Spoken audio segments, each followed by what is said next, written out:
What's your view? How long is this going to last? Well, it's interesting. Everybody asks me the same question since the morning. How long will this last? I wish I had a crystal ball. Well, it's the key question, right? I know. And everybody's trying to get an answer on that one. It's a difficult one, to be honest. As I mentioned, only 2 years ago, we were talking about 2 years until this is over. But now we're talking another few, unfortunately, a couple of years before we see the ease on supply chain. A couple of years, yeah. Yeah, it depends who you talk to, but I think we talk about 2 years. In our assessment, in terms of investment, we talk about 2 years. 3 years. No, 2 years. 2 years, but it could go to 3 years as well. I mean, as I say, it's a magic question, and unfortunately, it's not. I mean, all the events around the world are not helping supply chain. You know, we just been recovering from the pandemic, or we call the hangover of the pandemic. And now here we are. Well, what opportunities do you see to invest in response to this? I think great opportunities, expansion. First of all, I think we need this crisis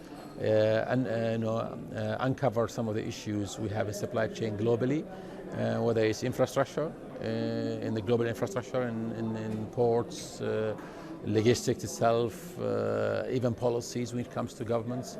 I think so. We need to fix those. That's a good opportunity. What's the top line? What do you think needs to be fixed first and foremost? I think let's start with the ports. So ports around the world. I mean, the GCC is good in that respect, very well organized. I think some ports around the world still need to be invested. Some countries need to invest in their ports and also in the systems to ensure that there's a smooth movement of ships around in the ports, so we don't have this congestion happening around the world. You're waiting for 3 weeks or 1 month for a ship to go to the port. That's actually creating a lot of supply chain issues in terms of tonnage being taken away from the whole network. So that has to be fixed. So we need to invest, I think, as globally. We need to invest in infrastructure, also in systems as well. Technology systems? Well, when I say systems, technology, and also people as well. I mean, so for this, I think the investments in systems where you make sure that the whole end-to-end solutions is transparent and visible to the customer, I think is important. That will help a lot in terms of planning, in terms of also foreseeing or forthcoming what is coming, what's going on, and also then you can maneuver around that. I think that's important as well.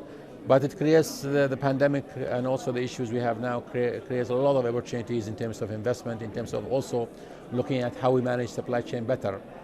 Where are you seeing the most interest in investment? You know, coming from particularly from the outside. Is it Chinese firms? Is it Indian firms? Is it someone else?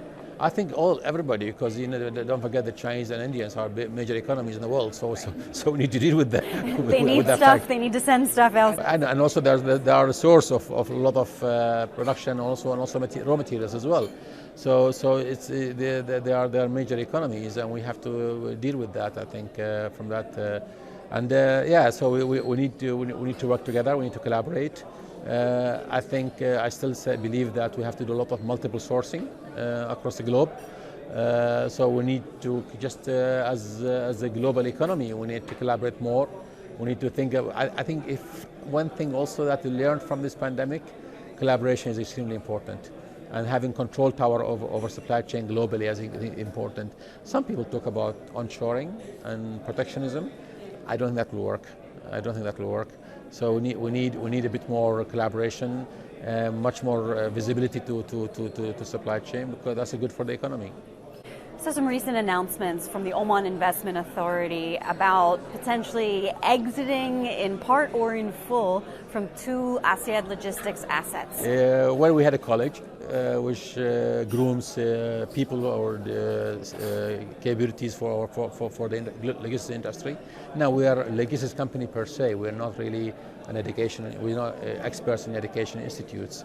So that is one. The other one, we have small minority shares in some assets. We are exiting, but it's strategically, I think overall we exiting assets that don't fall in the long-term growth strategy of the group. So we want to maintain control over the core of the logistics, whether it's sea freight or air freight or land transport or warehousing, which is logistics ecosystem.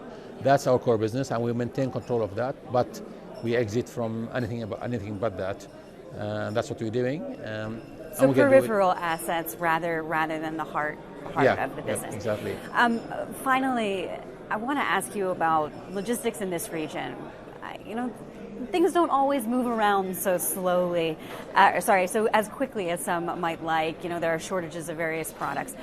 In your mind, your appeal to leaders of these countries, what can they do to improve the shipping of goods, the shipping of services, all that sort of thing? Well, I think, to be honest, products are moving as fast as we can get in the region, because don't forget this region imports a lot of stuff. We don't produce, we don't export, so we need to import. We need to continue to import. I think as a region.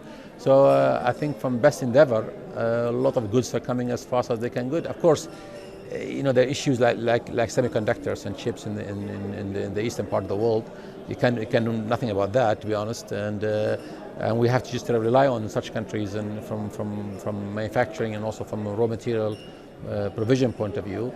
So that we cannot get out of. So I believe that the region is doing its best, and we're investing. I think the region is investing heavily in logistics infrastructure, whether it's ports, shipping, or land logistics, or air cargo as well. So I think they're doing their best. To be honest, if there are problems somewhere else in the world, not the region.